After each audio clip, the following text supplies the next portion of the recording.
안녕하세요. 저는 미국에서 사무직 회사에 다니며 평범한 생활을 하는 마리포사라고 합니다. 오늘 여러분들에게 말씀드릴 이야기는 제가 한국에서 겪은 특이한 경험에 대한 이야기입니다. 마리포사, 너 또 고기 먹냐? 그놈의 고기 좀 그만 먹어. 또 체하면 어쩌려고 그래? 저희 부모님이 저에게 늘 입버릇처럼 말씀하시는 레파토리입니다. 그만큼 제가 고기를 좋아하기도 했지만 고기만 먹으면 늘 체하는 바람에 부모님의 이런 반응도 어느 정도 이해는 갑니다. 고기를 좋아하는 여자라고 해서 제 몸매가 뚱뚱하거나 비만한 것은 아니에요. 양을 많이 먹는 건 아니거든요. 제가 고기를 좋아하지만 고기만 먹고 나면 체하는 이상한 체질 때문에 부모님의 걱정이 많았습니다. 그러다가 부모님의 지인 중에 한국인 의사분이 있으셨는데 그분에게 조언을 얻어온 적이 있었죠. 그때부터였습니다. 제가 집에서 고기를 먹지 못하고 풀떼기만 먹게 된 것이요. 그 한국인 의사 지인분은 저에게 당분간 육류를 먹지 말고 채식 위주의 식단으로 바꿔보라고 권유를 한 겁니다. 부모님과 의사 선생님의 뜻은 잘 알았지만 저에게 고기를 먹지 말라고 하는 것은 벌칙과도 같았습니다. 견디기 힘든 벌칙 말이죠. 하지만 그런 식으로 자꾸 체하다가는 건강상에 큰 문제가 생길 수도 있다는 무서운 말을 듣고 어쩔 수 없이 채식 식단을 유지하는 중이죠. 이렇게 맛도 없는 식단으로 어떻게 살아간다는 건지 정말 힘들었습니다. 즐거워야 할 식사 시간이 저에게는 가장 힘든 시간이 되어버렸습니다. 그러다 보니 매사에 신경질적으로 반응하는 성격이 되어버렸죠.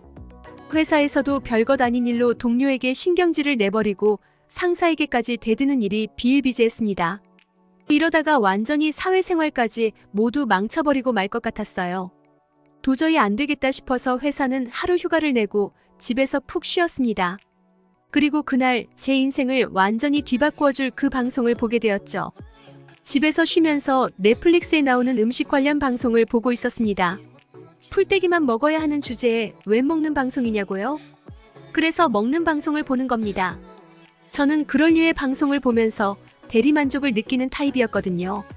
제가 먹지 못하는 음식들을 다른 사람들이 먹는 걸 보며 대리 만족감을 느끼는 거죠.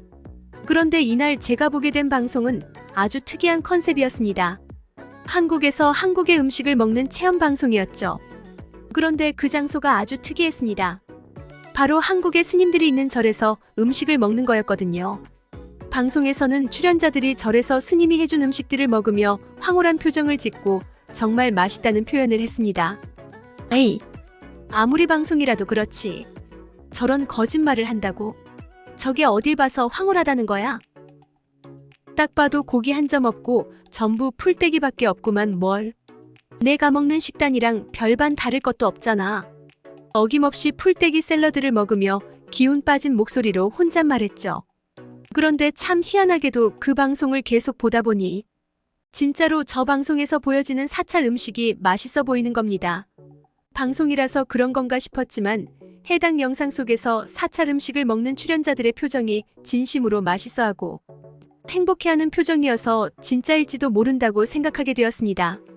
진짜 저 풀떼기 음식들이 맛있어서 저러는 거라고. 진짜일까? 살면서 풀 반찬이 맛있어서 먹는 경우는 본 적이 없는데 그런데도 저 표정들은 진짜 같단 말이지. 만약 저 음식들이 실제로 맛있는 음식이라면 건강상 채식주 의를 억지로 해야 하는 저에게는 큰 의미가 있어 보였습니다. 그런데도 여전히 그럴 리 없다는 쪽으로 마음이 기울었고 그 장면들은 어느새 잊힌 채 일상생활을 하고 있었습니다.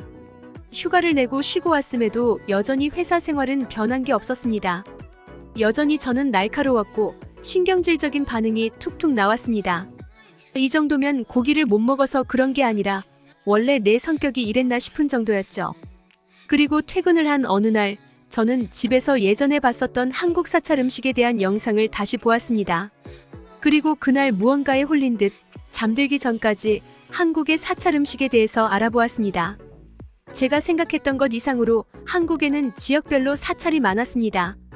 그리고 템플스테이라는 특이한 한국 문화를 알게 되었죠. 이것은 한국의 사찰에서 스님들의 생활을 직접 체험하는 프로그램의 일종이었습니다.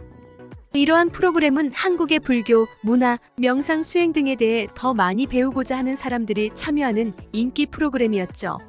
심지어 이 프로그램은 한국인뿐만 아니라 미국이나 유럽 등 세계 각국에서 많은 참여가 이루어지고 있었습니다.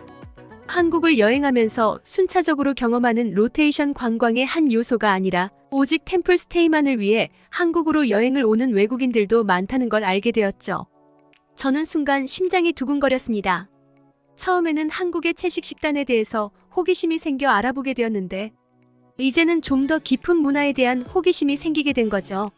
한국에서 템플스테이 프로그램을 진행하는 곳을 몇 군데 알아본 저는 바로 한국 여행을 계획했습니다. 한국에서 템플스테이 프로그램을 진행하는 곳을 몇 군데 알아본 저는 바로 한국 여행을 계획했습니다. 초행길이었고 혼자 가는 여행인지라 조금은 무서웠지만 후기를 알아보니 저뿐만 아니라 많은 사람이 한국을 혼자서 여행한다는 사실을 알았습니다. 그게 가능한 곳이 바로 한국이었죠. 한 번도 가보지 않은 곳이었지만 치안은 확실히 안전한 곳인 것 같았습니다. 한국에 도착하기 전까지는 부푼 꿈을 꾸며 설레는 마음으로 기대했습니다. 이때까지만 하더라도 한국에서 그런 일들을 겪을지는 꿈에도 몰랐죠. 혼자 가는 한국 여행이 시작되었습니다. 저는 한국에 도착했고 템플스테이를 위한 준비가 끝났습니다. 하지만 스케줄이 조금 안 맞아서 템플스테이를 위해 사찰에 들어가기까지는 이틀이라는 시간이 남았습니다. 하지만 스케줄이 조금 안 맞아서 템플스테이를 위해 사찰에 들어가기까지는 이틀이라는 시간이 남았습니다. 그래서 저는 그 시간을 호텔에서 허비하는 게 싫어 한국의 여러 문화를 탐방해보기로 결심했죠. 가이드도 없이 혼자 하는 여행이었기에 모든 것을 저 스스로 알아보고 다녀야 했습니다. 낯선 곳에서의 부담은 있었지만 자유롭다는 큰 장점이 있었죠. 먼저 서울에 있는 전통시장을 둘러보기 위해 나갔습니다. 그리고 저는 전통시장을 구경해보기도 전에 큰 실수를 해버리고 말았죠. 시장에 가는 도중에 참을 수 없는 냄새에 유혹되어 어떤 식당으로 들어가게 되었습니다. 하필이면 그곳은 제가 그토록 좋아하지만 부모님과 한국인 의사 선생님의 당부로 먹지 못하고 있던 고기 요리를 파는 식당이었습니다.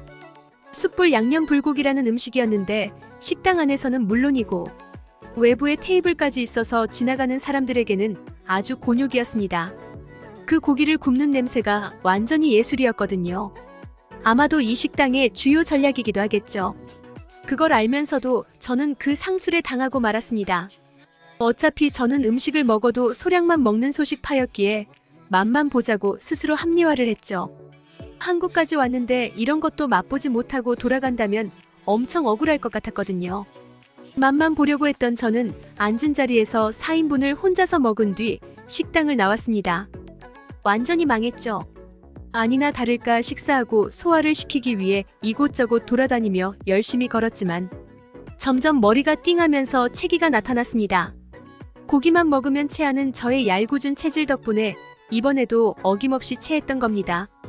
게다가 그동안 참아왔던 식욕에 숯불 양념 불고기가 얼마나 맛있던지 입에 넣고 몇 번 씹지도 않았는데 녹아 사라지는 걸 느끼고 이건 먹어도 소화 잘 되겠다 해서 미친 듯이 먹었던 게 화근이었죠. 템플스테이까지 이틀이 남은 상황이었습니다. 소화 불량 때문에 병원에 가는 건 과하다고 생각해서 저는 근처에서 약국을 찾아 소화제를 사서 먹었습니다. 내 위장은 어떻게 생겨 먹었길래 고기만 먹었다 하면 이렇게 쉽게 체하는 걸까? 이렇게 생겨 먹을 거면 고기라도 싫어하던지. 허유, 내 팔자야. 혼자서 여행을 왔는데 몸까지 아프니 부모님이 생각났습니다. 부모님이 함께 계셨다면 절대 고기를 먹게 내버려 두지 않았을 거라는 생각을 했죠. 갑자기 죄송스러웠습니다. 부모님은 저 때문에 의사 선생님에게 이곳저곳 상담까지 하면서 저의 건강을 신경 써주시고 있는데 말이죠. 템플스테이 사찰에 가기 전까지는 절대 육류를 먹지 않겠다고 다짐했습니다. 아파봐야 정신을 차리는 제가 한심했죠. 그렇게 시간이 흘러 사찰에 들어가야 할 시간이 다가왔습니다. 소화제를 먹었지만 깊게 체한 것인지 체기가 아직도 내려가지 않은 상태였습니다. 이런 상태로는 사찰에 들어가서 템플스테이 프로그램에 제대로 참여할 수 있을지 의문이었죠. 프로그램 참여를 취소하고 병원에 가서 치료를 받거나 아니면 최악의 경우 여행을 중단하고 다시 돌아가야 하나 고민이 되었습니다. 하지만 저는 템플스테이 프로그램을 정상적으로 참여하는 쪽으로 마음을 굳혔죠. 원래의 목적이 템플스테이를 경험하는 것이었는데 저의 이런 몸 상태 때문에 그걸 포기하는 것은 너무 억울했으니까요. 그리고 사찰에 들어가서 프로그램에 참여하고 정상태가 좋지 않으면 그때 다시 생각해봐도 괜찮을 거라고 생각했습니다. 한국의 사찰을 처음 보게 된 저는 특유의 웅장함과 고요함에 큰 감동을 하였습니다. 하지만 그 감동도 잠시, 저는 사찰의 스님들과 템플스테이 참가자들 앞에서 큰 신뢰를 범하고 말았습니다. 그분들이 있는 곳에서 구토하고 말았거든요. 깊게 체한 것이 원인이 되어 갑자기 어지럼증이 생기더니 순간적으로 개워내고 말았죠. 저는 너무 부끄럽고 미안하고 창피했습니다. 하지만 스님들과 프로그램 참여자분들은 오히려 저를 걱정해주고 다독여주었습니다. 그리고 한 스님에게 제 사정을 이야기하니 저에게 잠시만 기다려보라고 하더니 무언가를 가져오셨습니다. 그리고 제 손가락을 실로 묶고 손톱 위쪽을 바늘로 튕기듯 찔렀습니다. 처음에는 뭐하는 행동인지 알 수 없어 거부하려고 했으나 자연스럽고 조용한 스님의 행동에 알 수 없는 신뢰감이 생겨 그 행동을 그대로 받아들였죠. 잠깐의 통증이 있었고 저의 손톱 위쪽 피부에서는 한 방울의 피가 맺혔습니다. 그 혈액의 색깔은 우리가 흔히 알고 있는 붉은색이 아닌 검은색에 가까웠습니다. 그리고 저는 다시 한번 스님과 프로그램 참여자들 앞에서 큰 신뢰를 범하고 말았습니다. 제 의지와는 다르게 제 입에서는 콜라를 한 트럭을 먹은 듯한 트림 소리가 났거든요. 잠시의 침묵이 흐르고 그 현장은 웃음바다가 되었습니다. 저처럼 외국에서 온 분들도 계셨고 한국 분도 계셨습니다. 서로 얼굴도 피부도 다른 사람들이었지만 저희는 왠지 모르게 동질감을 느꼈습니다. 거짓말처럼 그 이후로 저의 체기가 사라져버렸습니다. 정상적인 컨디션이 되자 사찰의 분위기를 더 실감나게 느낄 수 있었습니다. 사찰은 너무나 평화로웠고 고요했습니다. 그리고 혼자만의 시간을 가질 때면 저 스스로 내면의 성찰을 할 수 있었죠. 정말이지 독특한 경험이었습니다. 제가 평소에 살아오던 미국의 생활 방식과는 완전히 다른 부분들이 많았습니다. 속도를 늦추고 기술과 단절하며 자아 성찰을 시도했습니다. 외부적인 요소가 아닌 내부적인 요소에 집중하여 마음이 상쾌해지는 체험을 할 수 있었죠. 사찰 내부는 자연의 일부와 같았습니다. 아름다운 자연환경에 고요한 분위기가 어우러져 그 속에 있는 사람들은 자연스럽게 새로운 에너지를 받을 수 있는 멋진 경험이었죠. 그리고 무엇보다 사찰에서 먹은 그 음식들은 제가 알고 있던 채식이 아니었습니다. 사찰 스님의 특유의 레시피가 있었던 것인지 제가 미국에서 먹던 샐러드와는 비교도 되지 않을 정도로 맛있었습니다. 두부 냉국, 우거지국, 냉콩국 등의 국물 요리가 있었고 김치류, 송이버섯 조림, 곤약 조림과 같은 조림류, 말린 취나물 볶음, 죽순 볶음처럼 볶음 요리도 있었습니다. 심지어 고기 맛이 나는 음식도 있었는데 콩으로 만든 스테이크였습니다. 정말 생긴 건 스테이크였고 그 맛도 고기 맛이 났습니다. 이 음식을 콩으로 만든 거라는 게 도저히 믿기질 않았죠. 이런 기술이 있다는 사실은 저에게 충격으로 다가왔습니다. 채식임에도 이렇게 맛있는 식사가 가능하다는 게 직접 먹으면서도 믿기질 않았죠. 제가 미국에서 봤던 방송에서는 오히려 편집이 많이 되어서 그 사찰 채식에 대한 매력을 온전히 보여주지 못했다는 생각마저 들었습니다. 그렇게 3일 동안의 템플스테이가 끝나고 저는 다시 미국으로 돌아왔습니다. 미국에서 원래의 일상으로 돌아온 저는 예전과는 달라진 저의 모습을 인지할 수 있었습니다.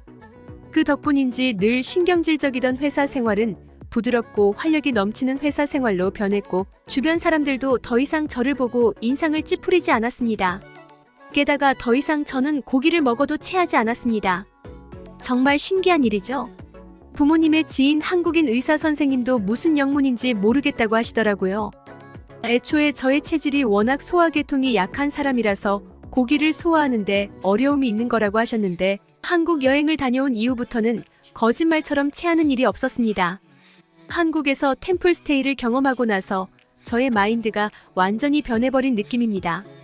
한국의 예절과 배려 문화를 접하고 어느 정도 제 마음속에 있던 욕심들을 조금씩 덜어내고 나니 그 어느 때보다 활력 넘치는 생활을 할 수 있게 되었죠. 아마 짐작건대 제가 더 이상 고기를 먹어도 체하지 않는 것은 그런 부분들과 연관이 있지 않을까 생각합니다. 지옥 같은 저의 일상을 천국으로 만들어준 한국 문화, 제가 어떻게 사랑하지 않을 수 있을까요?